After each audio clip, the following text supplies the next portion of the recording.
왕자 그가 처음 써내려간 단어는 사랑합니다 였습니다.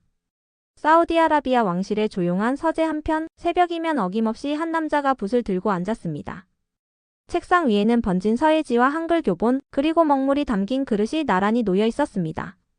그는 왕실 일원으로 외부에 거의 드러나지 않는 인물, 그러나 매일 새벽 같은 시간에 붓을 들었습니다.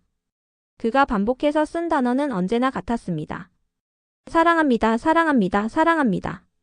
그 문장은 단순한 연습이 아니라 감정의 표현이었습니다. 평생 말하지 못한 마음을 그는 글자로서 처음 표현하고 있었던 것입니다. 지금부터 사우디 왕자의 한글 사랑에 대해 전달해 드리도록 하겠습니다. 그냥 한 편의 영상이지만 그 속엔 오래 남을 이야기가 담겨 있어요. 좋아요와 구독으로 함께 해주시면 감사하겠습니다. 이 사실이 세상에 알려진 건 한 문화원 관계자의 기록 덕분이었습니다. 3년 전 서울의 한 전통서예 전시회에서 그는 처음으로 훈민정음 해례본 복각본을 마주했습니다. 곡선과 직선이 섞인 한글의 조형미는 그의 내면 깊은 곳을 자극했고 이후 그는 직접 붓과 먹을 구해 독학을 시작했습니다. 사우디 왕실의 삶은 감정을 드러내지 않는 문화, 표정조차 절제된 환경 속에서 그는 붓끝으로 감정을 토해내고 있었던 것입니다. 나는 한글을 통해 처음으로 내 마음을 말할 수 있게 되었습니다. 그의 이 한 문장은 한 사람의 내면을 바꾸는 시작이 되었습니다. 한글은 그에게 문자 이상의 것이었고 그 문장은 그의 하루를 그리고 삶을 움직였습니다. 이 이야기는 단순한 문화 체험이 아닙니다. 한글이라는 문자가 한 사람의 삶에 스며든 작고 조용하지만 깊은 울림의 기록입니다. 지금부터 그 진심 어린 여정을 전해드리겠습니다. 사우디 왕세자 압둘 라흐만 빈 파이잘 알사우드는 어린 시절부터 존재감을 감추는 법을 배워야 했습니다. 그는 왕가의 6번째 아들로 태어났고 태어날 때부터 왕위 계승과는 거리가 멀었습니다. 왕실의 외교 행사에는 주로 형들이 참석했고 그는 조용히 뒤에서 따라가는 역할에 익숙해졌습니다. 감정을 드러내는 일은 사치였고 웃음이나 분노조차도 철저히 절제해야 한다는 교육 아래 자랐습니다. 어릴 때부터 익숙해진 건 금빛으로 장식된 궁전보다 정해진 일과표와 반복되는 외교 의전이었습니다. 그러나 그는 조용한 아이였습니다. 누군가의 주목을 받기보다 도서관 구석에 앉아 언어 사전을 펼쳐보는 걸 더 좋아했습니다.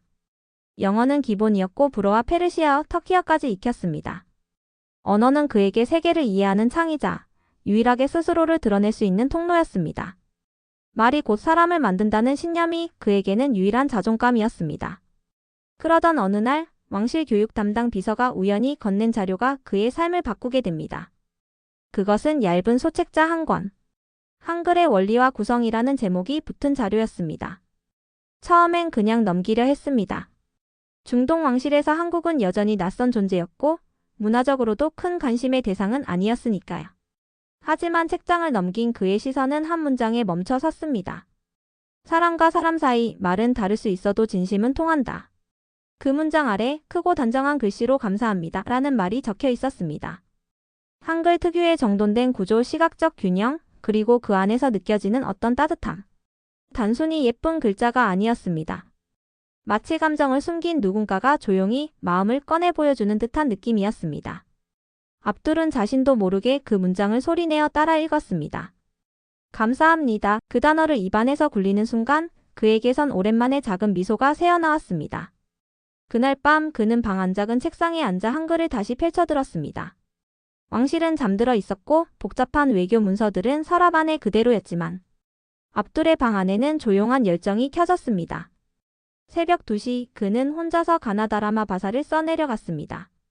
자음과 모음이 결합해 새로운 소리를 만드는 그 원리는 너무도 단순하면서도 완벽했습니다. 그는 느꼈습니다. 이 언어는 마음을 닮았다고. 그 후 매일같이 압둘은 한글을 익히는 시간을 이어갔습니다. 한국 동요를 따라 부르고 간단한 회화를 외우고 짧은 편지 문장을 반복해서 써봤습니다. 그 누구에게도 들키지 않도록, 그 누구에게도 말하지 않도록. 이것은 누군가의 명령이 아니라 처음으로 스스로 선택한 공부였습니다. 그가 한글에 매료되어 가던 무렵 한 통의 초청장이 도착합니다. 사우디 주재 한국 대사관에서 보낸 공식 문서였습니다. 사우디 문화교류의 날에 왕실 대표가 참석해줄 수 있느냐는 정중한 요청이었습니다. 이런 자리는 보통 외교 담당 왕자나 장관급 인사가 가는 자리였지만 압둘은 조용히 그러나 단호하게 말했습니다. 제가 가겠습니다. 누구도 예상하지 못한 선택이었고 형들은 고개를 갸우뚱했지만 그의 요청을 굳이 막을 이유도 없었습니다. 이렇게 압둘 왕자는 처음으로 한국과 직접 연결되는 자리에 서게 됩니다. 행사 당일 그는 정장을 단정히 차려입고 행사장에 도착했습니다. 입구엔 한국 전통 복장을 입은 이들이 그를 반겼고 연등과 한지로 꾸며진 내부는 그가 익숙하던 중동식 호화로움과는 전혀 다른 차분하고 소박한 분위기였습니다.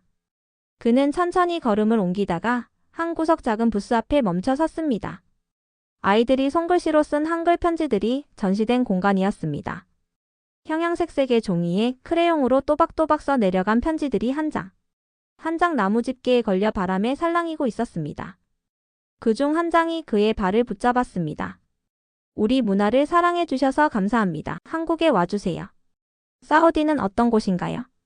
아이들의 말은 서툴렀지만 그 안에 담긴 마음은 뚜렷했습니다. 이건 단지 행사 장식이 아니었습니다. 그는 말했습니다. 이건 진짜 진심이군요. 그날 행사에서 압둘은 처음으로 한글로 인사를 전했습니다. 종이에 조심스럽게 적어온 문장이었습니다.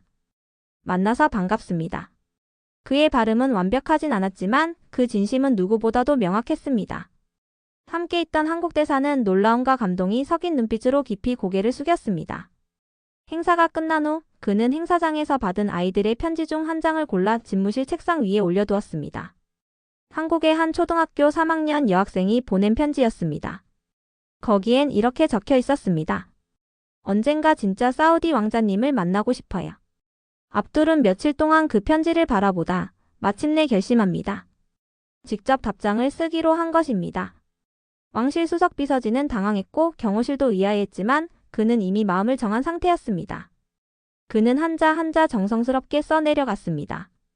틀리면 다시 쓰고 망설이면 잠시 눈을 감고 숨을 고르며 완벽하지 않지만 진심이 담긴 문장을 만들기 위해 노력했습니다. 그리고 마침내 완성된 편지의 마지막 문장. 이 은혜를 잊지 않겠습니다. 그 문장을 쓰는 순간 그는 처음으로 마음 깊이 울컥함을 느꼈습니다.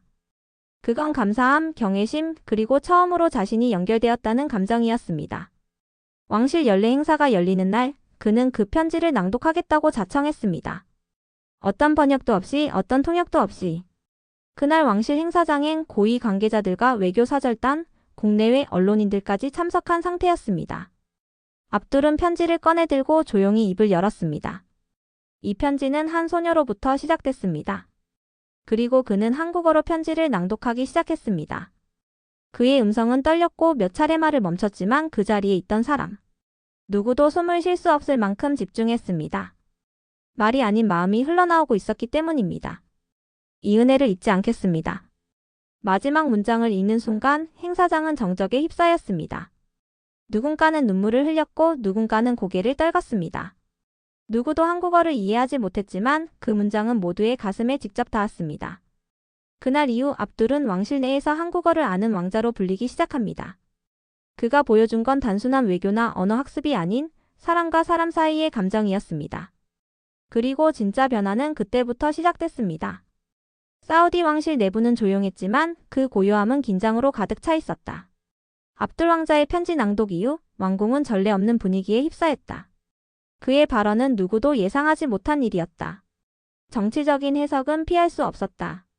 외교 라인을 담당하는 사촌 왕자들은 공식적으로 언급을 피했지만 내부 회의에서는 노골적인 불편함이 오갔다. 한국과의 관계를 과도하게 사적 감정으로 이끌면 곤란합니다. 왕자는 감정을 절제할 줄 알아야 합니다. 외교란 개인의 감동이 아니라 국가의 메시지입니다. 그의 형 파이잘 왕자는 그를 따로 불러 조용히 말을 건넸다. 내 진심은 알겠지만 왕실의 모든 행동은 외부에서 확대 해석된다. 내가 보낸 그 편지 한 장이 지금 몇 개 나라 외교부의 데스크 위에 올라가 있다. 말은 부드러웠지만 그 속엔 단단한 경계선이 분명히 그어져 있었다.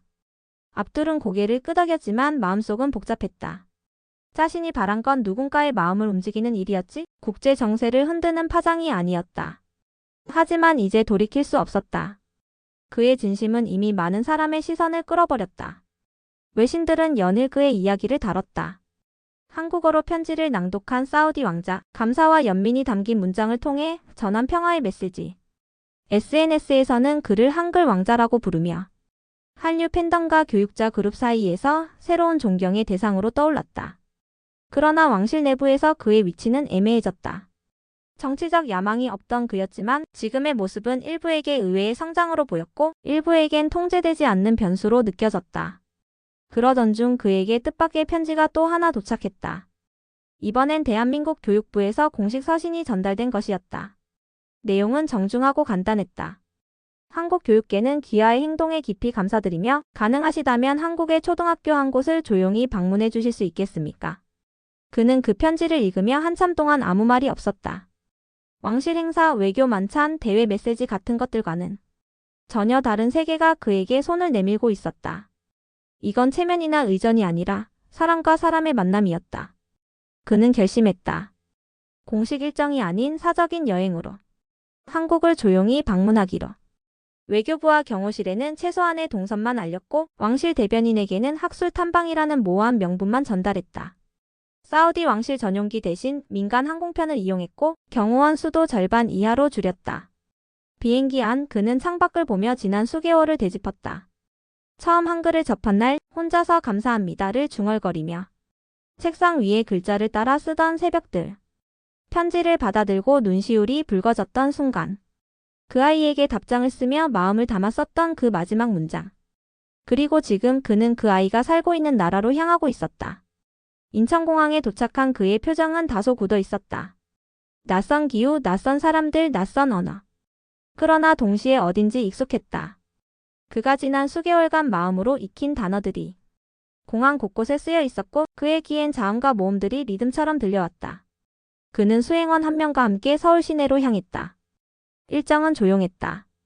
호텔 체크인도 조용히 이루어졌고 그를 알아보는 이는 아무도 없었다. 그러나 그는 오히려 그 익명성이 편했다.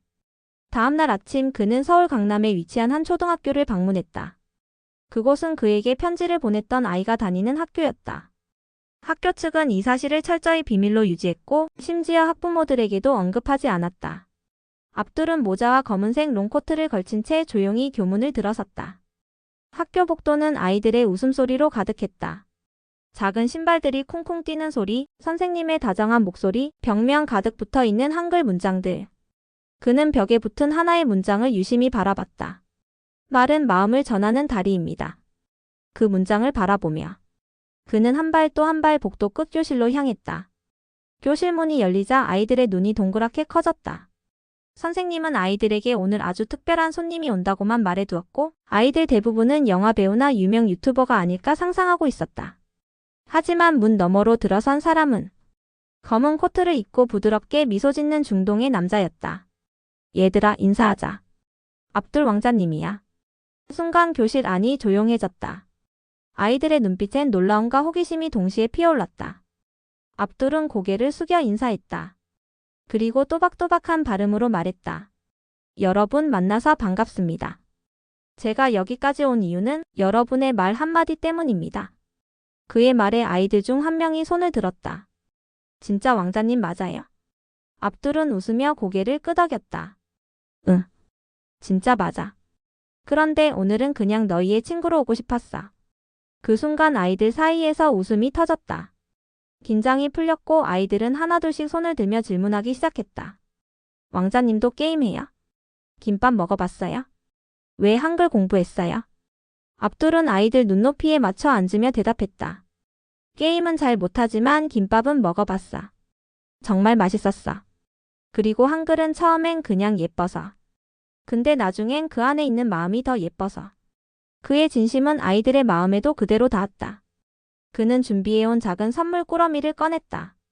사우디에서 공수해온 작은 모래병과 아라비아 문양이 새겨진 펜, 그리고 아이들의 이름이 한글로 적힌 카드. 카드를 손에 든 아이들은 놀라움에 눈을 동그랗게 떴다. 헉, 제 이름이에요. 이거 어떻게 알았어요? 한글로 쓰니까 진짜 신기해요. 그 순간 그 교실은 문화의 차이도 언어의 장벽도 사라진 공간이 되었다. 압둘은 느꼈다. 그가 지난 수개월 동안 외로이 새벽마다 익혀온 한글이 이토록 밝고 따뜻한 웃음으로 돌아올 줄은 몰랐다. 그러나 그 순간 교실 한켠에서 조용히 앉아있던 한 아이가 손을 들었다. 왕자님 혹시 한글이 어려웠어요? 압둘은 잠시 멈칫했다가 고개를 끄덕였다. 응. 처음엔 정말 어려웠어. 소리도 다르고 글자도 생소했고. 그런데 그 어려움이 내 마음을 더 깊게 만들어줬어. 왜요? 왜냐하면 이해하고 싶은 사람이 생겼거든. 그 사람의 언어를 배우면 그 사람의 마음도 더 잘 들리는 것 같았어. 아이들은 잠시 말이 없었다. 그리고 그 조용함 속에서 그가 전하고자 했던 가장 깊은 메시지가 흘러나왔다. 그날 오후 그는 학교 옥상에서 아이들과 함께 한글로 이름을 써보는 시간을 가졌다.